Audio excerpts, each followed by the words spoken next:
I began to wrestle with, wait a minute, who is this God? I thought that God was this, and if these are your people, God, I don't know where else to look. And so that's when I began to just go through a series of doubt and just not believing. If God, if you're good, how is this happening in society? And here I am trying to proclaim your name, and all this is going on, and so that was the seed of where the seed of my doubt was planted.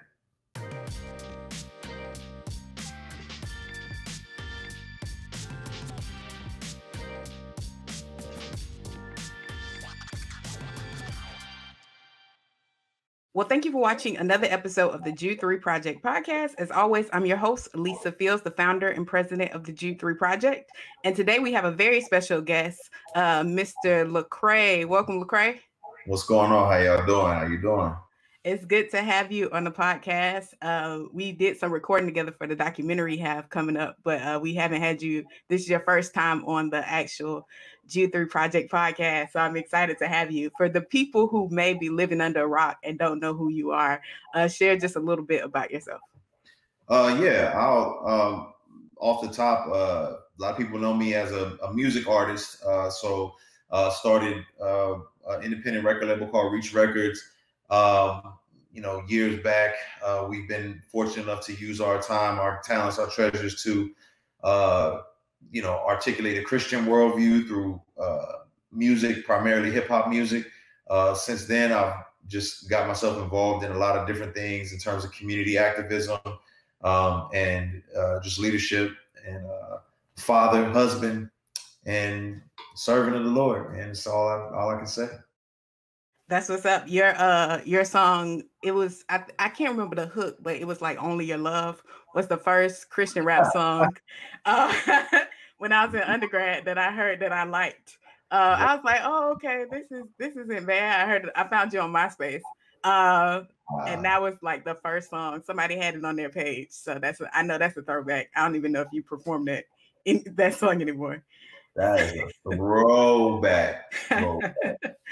So you have a new album out, new single, I'm sorry, and you will have a new album out. And the first song was called Set Me Free, which I like the intro, taking from Shackles, Mary, Mary. Yeah.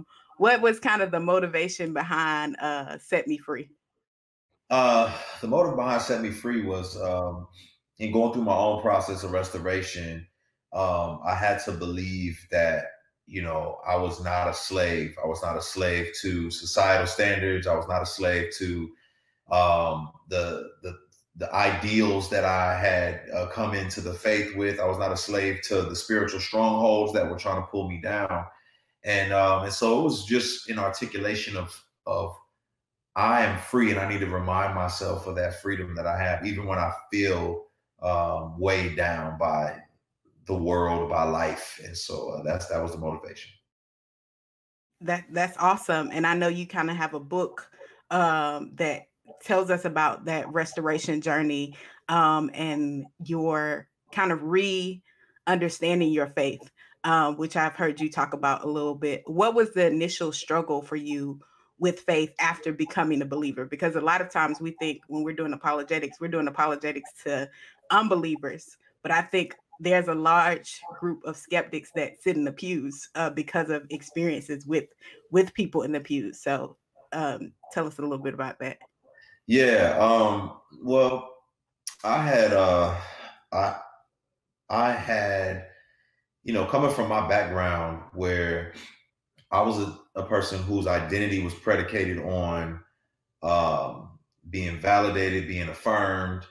And then when I came into the faith, I came into this idea that I no longer needed to be validated or affirmed that, Jesus had done this and I'm good.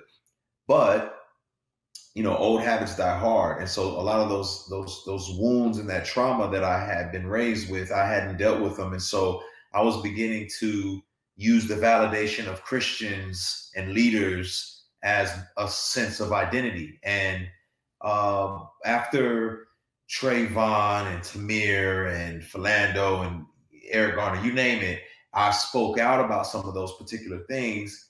I spoke out about, political issues, and I had no idea because I wasn't raised in the church. I didn't understand that there were certain political camps that the majority of Christians walk with, and there were views on those issues of society that a lot of Christians, specifically my white brothers and sisters, did not understand or appreciate. And so the backlash that I faced started to tear at my sense of identity, my validation, my affirmation, not just the backlash, but also the lack of support that I received from a lot of Christian leaders that I respected. And so I began to wrestle with, well, wait a minute, who is this God? I thought that God was this. And if these are your people, God, I don't know where else to look.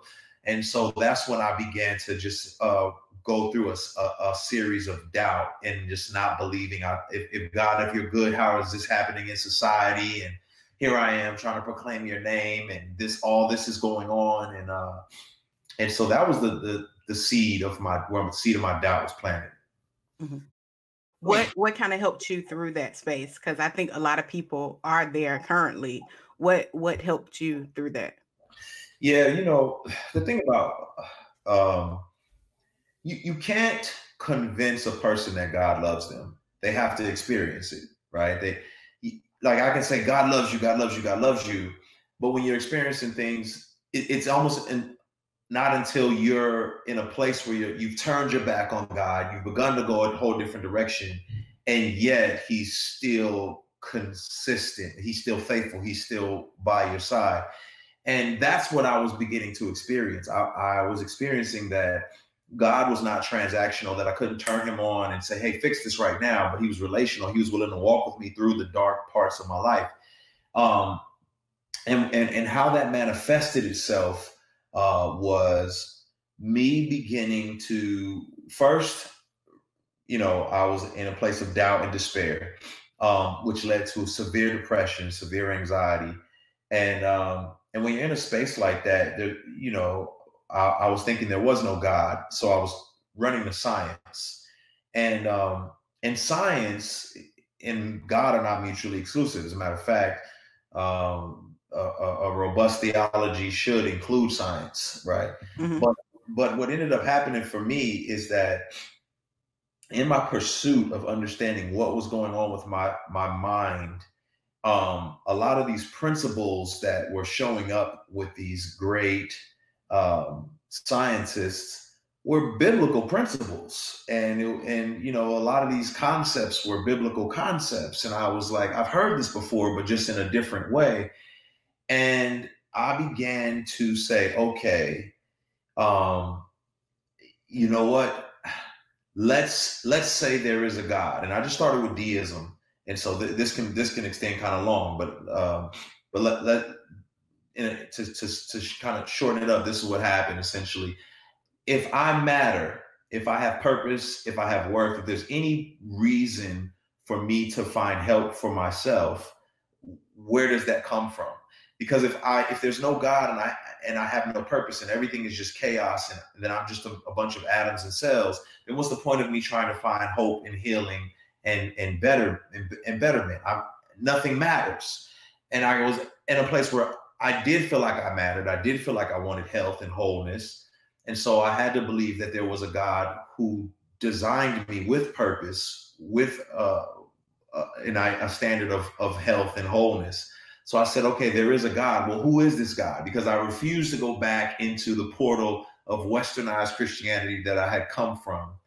And that took me on a journey of investigating, the ancient Hebraic roots of who God was. And I'm not talking about like a Hebrew Israelite, but like authentic Jewish culture. And man, it was just so much undeniability there that it led me down a path where God really opened my eyes to see that he was walking with me the whole time, and that Jesus was indeed my Messiah that I can rely on, and that's where my plane ended up landing. Mm-hmm. And I think that's helpful for so many people. I think people are scared to question God, or they're scared when doubts come. And I love one of the most encouraging things to me was when my Old Testament professor in seminary said, God is not scared of your questions. He welcomes them. Mm. And that was so freeing because, you know, sometimes you think I can't question God, even in the space we are now, where it's like we're living in a twilight zone of bizarre stuff happening every day with this COVID-19. It's okay to have questions like, why is this going on? So I think hearing people hearing you say that can be helpful to them, knowing, okay, this is a part of the Christian journey. You struggle with things. I remember struggling with why God let things happen to innocent children in seminary heavy. And, you know, that being like the question for me that struck me. And I'm like a seminary student in ministry, like not knowing if God is real. And and it scares you because you're like, people are looking up to me and I don't even know. So it's encouraging to hear that. And I think also it's encouraging for you to share that, because I think we're in a time where people are looking for somebody to pray to and rely on. Seeing celebrities taking different routes in spirituality, or just mixing it all together. And so you go on this journey to see who is the person I'm supposed to pray to, and who will rescue me. Absolutely. I welcome the journey. And I think you have to welcome the journey. You have to, because otherwise you're assuming that everyone is starting at the same place, and everyone his perspective is at the same place. So I like going on a journey with people. I enjoy that process. I know a lot of folks ask me all the time, when I collaborate with these artists who are not believers, a lot of times it's me joining them. You know, it's me saying, hey, this is where I'm at in my journey. Where are you at? And then just kind of hearing where they are and what they're wrestling with and how they're processing things. And it helps me to become a better apologist, because then I can see, like, okay, this is what I hear what you're saying. And I totally agree. I love when, people feel a sense of comfortability that a Christian man has no problem with the fact that they don't believe in God, and that they're willing, they're like, oh, wow, we can talk about this. Absolutely. We can talk about it. I love those opportunities. Mm-hmm. When you think of restoration, because so much of your work right now is centered around that, what's the first thing that comes to your mind? When I think of restoration, I think of broken things being mended, right? Broken things being mended, and God is the supreme at mending broken things. Like there is no limit on which He cannot restore. And so that's really a huge part of my journey, is that I thought I was at breaking point. Candidly, I was traveling too much. My family was in disarray. My marriage was in disarray. My faith was in disarray. And I just felt there's no way God could restore all this. And now, I mean, not only has He restored it, He's shown me it's better than it was before. And so, when I think of restoration, I think of God mending broken things. And I don't care if you're incarcerated. I don't care if you experience divorce. I don't care if it's been a death. God is a restorer, and that's in His nature. All throughout the scriptures, that's just what He does again and again and again. That's awesome. I think people are in the place where we need restoration, where when God restores, He, like you're saying, He actually makes things better than they were before. Because we're about to go into where things will never be the same. And people are like, I want to go. I hope it gets back. And restoration is going to have to be a different normal for us. And it could be an even better normal if we seek God for that direction. So I'm so thankful for that. What are some ways that you're trying to help push this message forward of restoration? I know you're doing some work with different nonprofits to help that. Yeah. I've been involved with some things locally in Atlanta. Obviously, Love Beyond Walls, who's done phenomenal work in Atlanta with people experiencing homelessness. My good buddy Terrence Lester and I partnered up and created a campaign called Love Sinks In, where we're able to put sinks or washing stations with soap and water around the city of Atlanta. It's spread to Ohio, to Austin, Texas, and different places like that. And that's just, honestly, it was a simple gesture. There was no idea of it becoming a national campaign. It was a simple gesture. um, because of the idea of restoration, because of the fear and the panic and what everybody's going through. Um, if you, and I'm not saying that this is what is happening, but I'm saying that I don't put it past God. Um, when you look in the scriptures, and God would tell Israel, hey, the land needs to rest after 7 years. And there was only one period of time where the land didn't rest, and it was the 490 years. And then God came back and said, I got to take back those years that you didn't allow the land to rest. And so there were 70 years of them,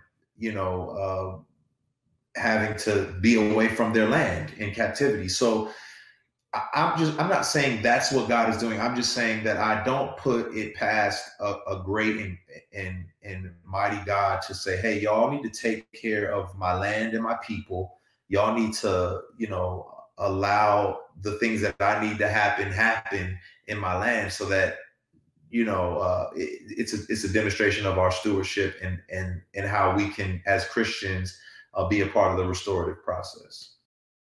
That's awesome. I know another way that you're kind of working and pushing for restoration is through film, with Three Strands. And what is the motivation for you doing that? Because I know you also have a documentary coming out as well. Yeah, my buddy Adam Thompson and I started a film company called Three Strand Films. I was courted by a lot of production companies to do films, to do movies, and was basically like almost living in Los Angeles doing this stuff. And I just thought to myself, when no one's gonna tell the story like I would tell it, or my family would tell it.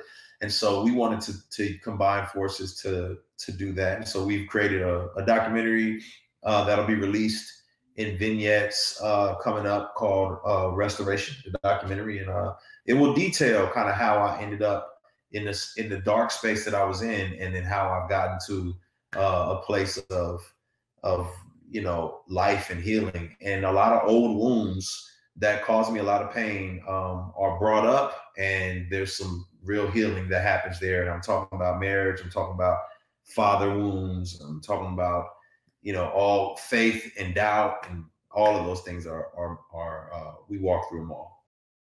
That's dope. And I think that'll be really helpful to engage culture. I think, one of the things you've been consistent in following your career is trying to engage culture and getting out the box just of the church space. How would you advise people that want to engage people, especially in this time, and even when we get out of this time? What are some things that are some wisdom principles that you gained over the years in engaging other celebrities, just other people that engage culture, that you think the church often misses? Well, one is something that I think is very simple, is just talking as if there are non-believers present, right? Talking as if there are non-churched people in your midst. I think oftentimes we use a lot of Christianese, and we use terminology that we just assume everybody understands and everybody knows, and we don't unpack it. I remember the first time somebody asked me, was I saved? And I was like, I don't really even know what that means. And you got to remember, like, that everyone has a different idea of these terms and these concepts. So when you say sin or you say saved, people don't know exactly what you're talking about. And I think we assume they do. But we don't. I thought saved meant, kind of living like my grandmother, not drinking and not smoking and not cussing and eating peppermints and screaming in church on Sunday. I didn't have an unpacked idea of what that meant. So that would be one thing I would say, is just talking as if, people who don't know your lingo are in the room. And another thing I would say is, I look at the church kind of in a square, with a cross in the middle. And I would say that in these different quadrants are different types of church folk. And you have the church folk in one quadrant who are more about distinction. And this is how distinct I am as a Christian. I don't do this, I do this. And then you have some kind of transformational, change the culture Christians. And so it's kind of like we want to have, we want to take these things out of the culture and change this. Schools, there should be prayer and things like that. And then up in this quadrant, you have kind of humble excellence, and we just want to do good work and make sure that it's done in excellence. And then in this quadrant, you have the neighborly, do good unto others kind of Christians who are social philanthropists and so on and so forth. And oftentimes the people in these four quadrants fight over which one is authentic Christianity. And the world is looking at that, right? These people are saying, well, all y'all are really doing are feeding the poor. And these people are saying, all y'all are doing is screaming at people Bible verses. And in reality, they're watching us fight instead of realizing for us, all of this is Christianity. And we need to love people and be neighborly and make humble excellence and be transformational and be distinct. And I think that's what the church should embrace as they navigate the culture. That's helpful. When you think about the questions that culture is asking, what do you think the leading questions that people are asking about faith right now? Ooh, that's good. I think, the kind of Gen X millennial question was freedom. I think people wanted freedom. They wanted to where's freedom found? Where can I have it? And so, the millennial and Gen Xers spend a lot of time helping people understand how Jesus gives us freedom. I think now the Gen Z or the younger millennials / Gen Z are strongly looking for identity, strongly looking for their place and their purpose and their worth and their value. We live in a very narcissistic society in terms of social media, in terms of clout. And though these are always been at the heart of man, I think it's definitely a God of this era where your worth and your identity are huge. And where are you finding that and where are you pulling that from? And so I think that's a huge piece right now for this generation. Do you think the question of Christianity and the white man's religion is losing its steam in culture or picking up? No, that's a great question. I think within Black culture, that's just always going to be a thing. I think until Christians, especially Black Christians, can, really establish and put that ideal to rest kind of in a homogenous collective way. That right now there's specialists like yourself or like an Eric Mason or like a Vincent Bantu who are paving the way for this. But I think until it becomes commonplace, it's always going to kind of be a thing. It's going to be a thing within our culture in the same way,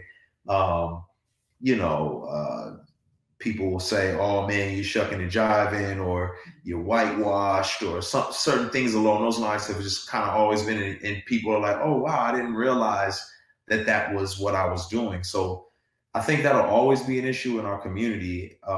And I think it's necessary for us to make it a little more commonplace that this is not a white man's religion, that it's Eastern, it's very much Eastern, and it has African roots that predate slavery.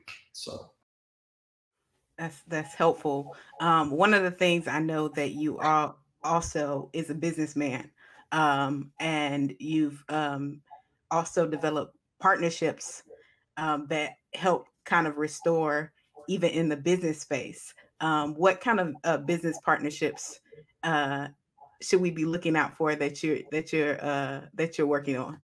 Yeah, so prior to Corona, there was a big press rollout for this organization, and now we're doing it a little smaller across the web. But Collab Capital is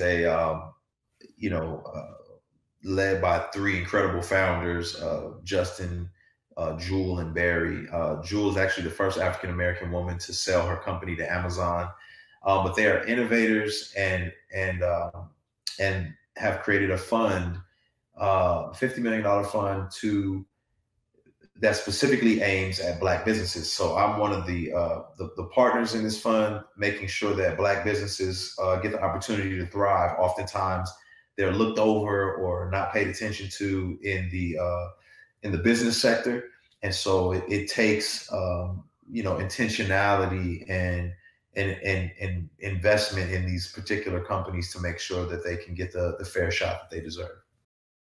That's what's up.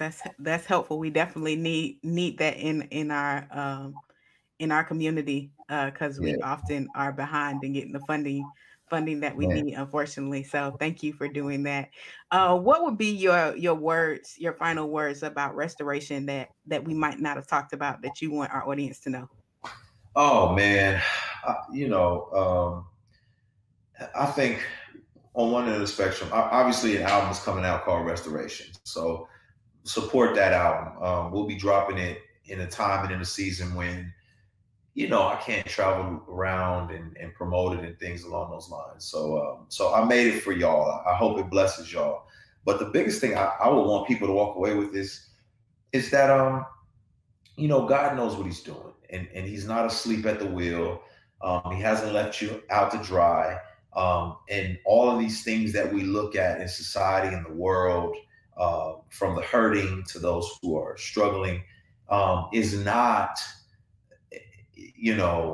this evil bearded person in the sky. And so I just want people to know, like, I was talking to somebody the other day and they said, man, I said, God got us. And someone said, no, God did this to us. And I was like, are you mad at him?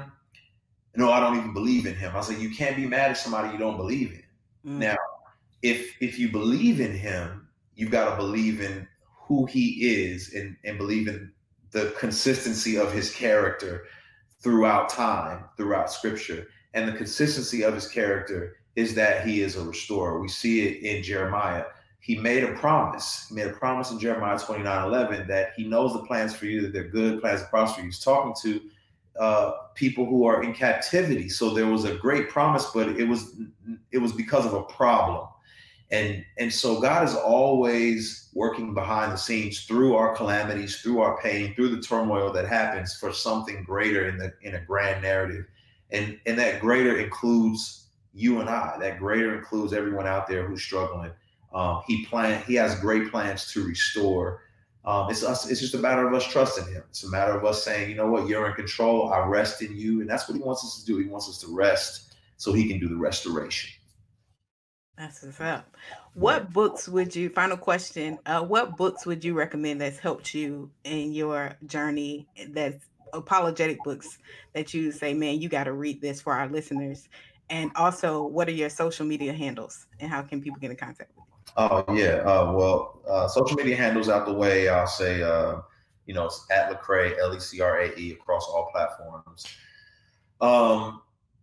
Man, the books that have really helped me. I think I needed this book specifically during the time period that I was wrestling. That was Divided by Faith, just to help me understand people's vantage points and perspectives on race and faith. So I thought that was very necessary for me in my wrestle. In terms of apologetic works, I mean, most of the stuff that I have experienced as of late hasn't been in the form of a book. It's been listening, honestly, to a Vince Bantu talk for hours on the internet and lecture. But he does have a book coming, if it's not out by now, but he does have that book. Soon Chan Ra, listening to these individuals talk. And I think that's really what I've done a lot of, Lisa. I've sent people to, websites, obviously, sent them to videos of Eric Mason and yourself and Vince having communication. I think that's what this Gen Z does anyways. They want to listen. They're YouTube scholars. So if you're going to go to YouTube, look up Vince Bantu, look up Lisa Fields, look up Eric Mason, even Kirk Franklin dropping gems on the Breakfast Club these days. So that's kind of where I've been at. That's helpful. Thank you for the shout out as well. Yeah. Thank you for being with us on the podcast. I greatly appreciate your support for Jude 3 Project. I really appreciate it. So thank you again for that. Yeah, it's an honor. Sincerely glad to be here. Glad to do it. Well, thank you so much for watching. You can catch all our past episodes at jude3project.org, and you can get our new curriculum through Eyes of Color there and take our online course and donate at jude3project.org. Remember, here at the Jude 3 Project, we're helping you know what you believe and why you believe it. God bless.